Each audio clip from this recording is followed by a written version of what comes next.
లేవేడా లేవే ఇక్కడ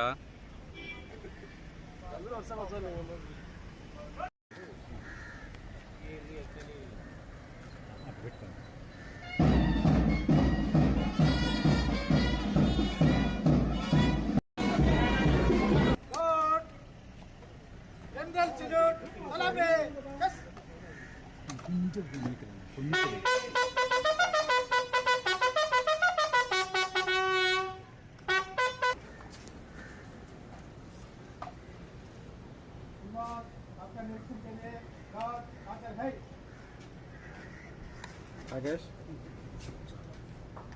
God, Margal, yes. Entry कर रहे हैं. God, विशाल अच्छा. देवी स्वस्तिरस्वरः स्वस्तिर्वंशेभ्यः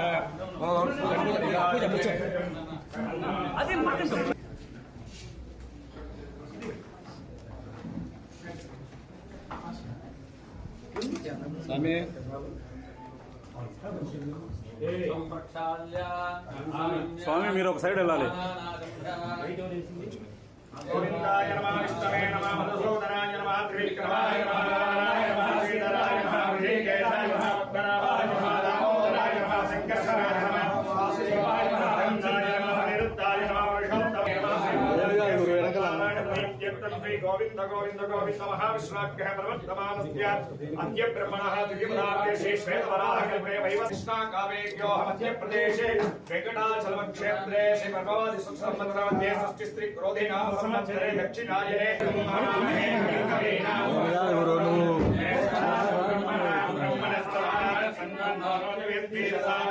శ్రీ మహాగణాధిపతయే నమః. ఓం భద్రం కన్నే స్వామి చిన్న స్వామి పూలదండ పెట్టుకునే స్వామి వెనక్కి రా.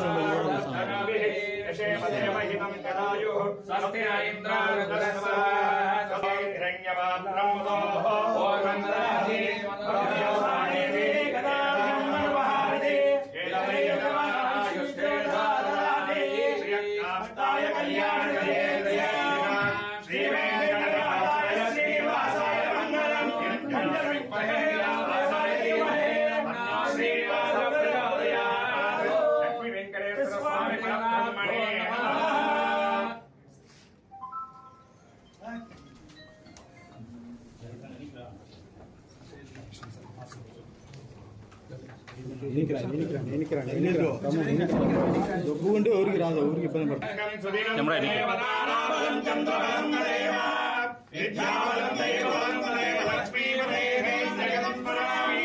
శ్రీరంగే గరుడాచలే సింహాచలే మందిరే వైకుంఠే కనకాచలే యదగిరో నారాయణాఖ్యాచలే సౌభాగ్యే విమలేశ్వరీ కమలినీ సాక్షాన సందాయిని సులగ్నే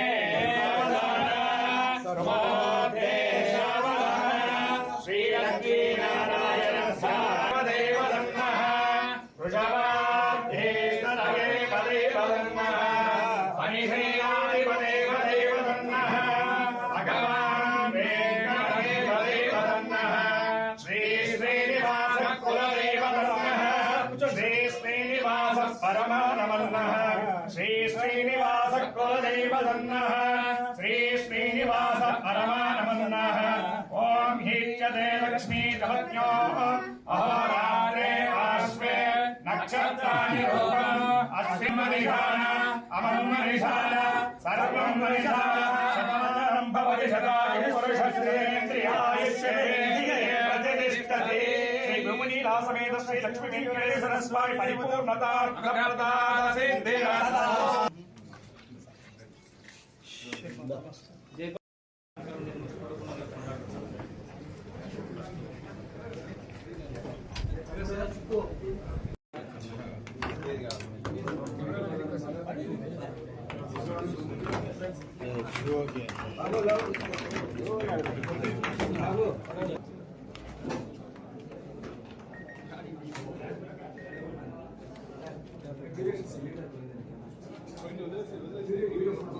ఈ కడప డిస్ట్రిక్ట్కి ఎస్పీగా ఛార్జ్ తీసుకోవడం జరిగింది.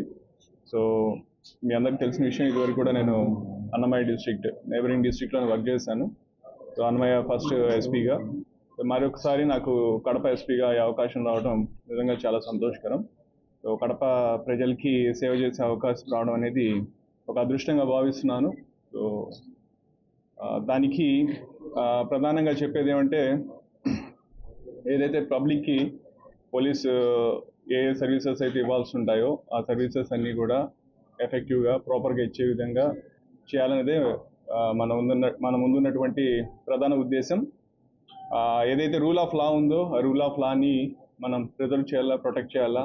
సో దానికి లోబడి అందరూ కూడా ఉద్యోగం చేయాలా. సో ఆ విధంగా మా పోలీస్ యంత్రాంగం అంతా కూడా ఉద్యోగం చేసే విధంగా, పనిచేసే విధంగా చేయాలన్నదే నా ముందున్నటువంటి లక్ష్యం.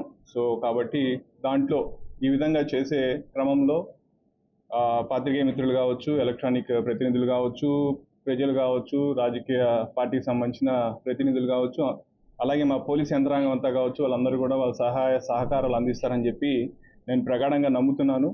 సో మనం ఏదైతే కడప జిల్లా ఉందో, కడప జిల్లాలో ఉన్న ప్రజలకి మరింత మెరుగైన సేవలు అందించే విధంగా మనం అందరం కలిసి కృషి చేద్దామని చెప్పి అందరికీ కూడా విజ్ఞప్తి చేస్తున్నాను, ఈ విధంగా పత్రికల తరఫున సుముఖంగా. అలాగే ఏదైతే ఇప్పుడు మనకు ఈ కొన్ని ప్రయారిటీస్ చూసుకున్నట్లయితే, ప్రధానంగా గవర్నమెంట్కి, ప్రభుత్వానికి ఉన్నటువంటి ప్రయారిటీస్, ఒకటి public grievance redressal mechanism. Every Monday మన పబ్లిక్కి వాళ్ళ గ్రీవెన్సెస్ అటెండ్ అయ్యేది. సో దానికి అత్యంత ప్రాధాన్యత ఇవ్వడం జరుగుతుంది. రెండోది, గాంజా నివారణ గురించి చాలా పటిష్టమైన చర్యలు అందరూ కూడా తీసుకున్నారు. ముందున్న ఎస్పీ గారు కూడా దాని పట్ల చాలా ఎఫర్ట్స్ చేయడం జరిగింది. అది మనం కూడా ఎఫర్ట్స్ని కంటిన్యూ చేసి కడప జిల్లాలో ఈ గాంజా రిలేటెడ్ ఏమన్నా ఉన్నా దాని ప్రివిలెన్స్ కానీ దాని యొక్క ఇది తగ్గించే విధంగా కృషి చేస్తామని చెప్పి చెప్తున్నాను. అలాగే ఇంకా వేరే అదర్ ఇల్లీగల్ ఇష్యూస్ సంబంధించినవి కావచ్చు, తర్వాత పోతే వేరే సమస్యలు కావచ్చు, ఇవన్నిటిని కూడా మనం కులంకుషంగా పరిశీలించి అందరితోటి కలిపి చర్చించి వాటికి సరైన సొల్యూషన్ కానీ సరైన యాక్షన్ తీసుకునే విధంగా కూడా ముందుకు వెళ్తామని చెప్పి మీ అందరి తరఫున నేను తెలియజేస్తున్నాను. సో ప్రధానంగా ప్రజలకి మెరుగైన సేవలు అందించాలి. మా సార్ కూడా అంటారు, మనము పోలీస్గా we are answerable for our actions, we are accountable for our actions. So ప్రతి ఒక్కరు కూడా ఆఫీసర్ నుంచి, నా నుంచి కింద స్థాయి అధికారి వరకు కూడా ప్రతి ఒక్కరు కూడా ఇదే మోటివ్ తోటి పనిచేయాలని చెప్పి నేను ఆశిస్తున్నాను. అందరికీ కూడా అదే నా మెసేజ్. సో ఇదే విధంగా మా పోలీస్ అందరూ కూడా పనిచేస్తారని చెప్పి తెలియజేస్తున్నాను. అండ్ మీకు కూడా ఎటువంటి సలహాలు, సూచనలు ఇలా చేస్తే బాగుంటుంది, సరే సమస్యలు ఉన్నాయని చెప్తే యూఆర్ మోస్ట్ వెల్కమ్. ఎప్పుడైనా కానీ నాకు చెయ్యొచ్చు, చెప్పొచ్చు. సో మీరు చెప్పినటువంటి వాటికి వీలైనంత త్వరగా మంచిగా చేసేదానికి మేము ఏమంటాము 100% కమిటెడ్గా పనిచేస్తాం. గవర్నమెంట్ ప్రయారిటీలు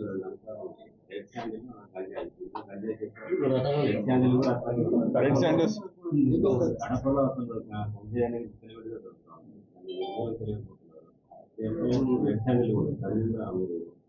అదే చెప్పాను కదా, దాన్ని పరిశీలించి దాన్ని స్టడీ చేసి ఇక్కడ ఎలా ఉంది, దాని యొక్క పరిస్థితి ఎలా ఉంది, దాని యొక్క ప్రభావం ఎలా ఉంది అని చూసిన తర్వాత దానికి సంబంధించి కార్యాచరణ రూపొందించుకొని దానికి తగ్గట్టుగా చేస్తాం.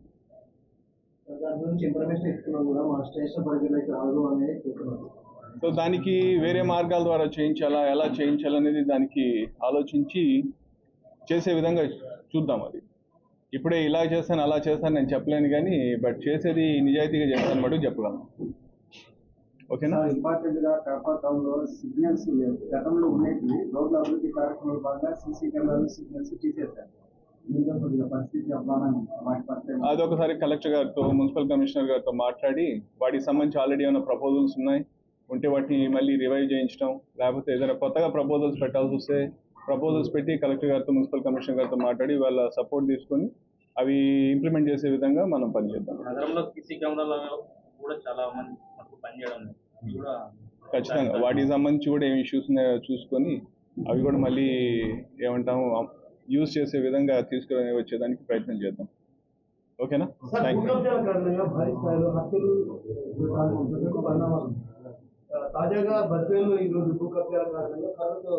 వాటిపైన ప్రత్యేకంగా చట్టపరమైన చర్యలు ఏం తీసుకోవాలో గట్టిగా చట్టపరమైన చర్యలు తీసుకుంటాం. ఎవరినైనా ఉపేక్షించేది లేదు. అంతే, సింపుల్. గడిచిన 5 సంవత్సరాల్లో పోలీసు సంస్థలకు సంబంధించిన స్థలాలు లీజు పేరుతో కబ్జా గురైనాయనే ఆరోపణలు వెలువడుతున్నాయి. దాని మీద ఎటువంటి చర్యలు తీసుకోబోతున్నారు? దాని మీద అయితే నేను ప్రస్తుతానికి ఏమీ కామెంట్ చేయలేను. ఒకసారి అసలు నిజంగా అయ్యాయా లేదా, అయితే పద్ధతి ప్రకారం జరిగాయా లేదా, అవి వాటన్నిటికి సంబంధించి మనము పరిశీలించిన తర్వాత దానికి తగ్గట్టుగా ఏమన్నా ఉంటే చూస్తామంట. ప్రస్తుతానికి దాని మీద కామెంట్. కొన్ని ఏరియాలు గంజాయి మూకలు ఎక్కువ ఉన్నారని చెప్పి గుర్తించారు పోలీసులు. అయినా కూడా గత 2 సంవత్సరాలుగా ఎటువంటి చర్యలు లేదు. ఎలాంటి చర్యలు చేపట్టబోతున్నారు? అంటే మరి ఎలాంటి చర్యలు లేదు అనడం మరి కరెక్ట్ కాదేమో, బట్ దాని గురించి నేను ఇప్పుడు చెప్పలేను. సరే, ఇప్పుడు నా ముందున్న లక్ష్యం ఏంటంటే ముందు జరిగిపోయిన దాని గురించి మాట్లాడడం కాదు, జరగాల్సిన దాని గురించి ఆలోచించడం. సో జరగాల్సింది ఏం చేయాలో ఒకసారి మా అధికారులతో అందరూ కూర్చొని కార్యాచరణ రూపొందించుకొని దాని ప్రకారం గట్టిగా చేద్దాం. ఏదైనా సమస్య వచ్చినప్పుడు చేస్తామండి ఖచ్చితంగా. ఇక్కడ కూడా ఉన్నారు సేమ్ అదే సమస్య. అప్పుడు మనము టోల్ ఫ్రీ నెంబర్ ఒకటి పెట్టి చిన్న సెల్ ఓపెన్ చేసి వాళ్ళకి మాట్లాడి అప్పుడు అందరు ఏజెంట్లు కూడా పిలిపించి మాట్లాడడం జరిగింది అప్పుడు. సో ఇప్పుడు కూడా ఒకసారి మళ్ళీ ఆ ఇనిషియేటివ్ మళ్ళీ చేయడానికి ఖచ్చితంగా ప్రయత్నిస్తామండి. ఓకేనా?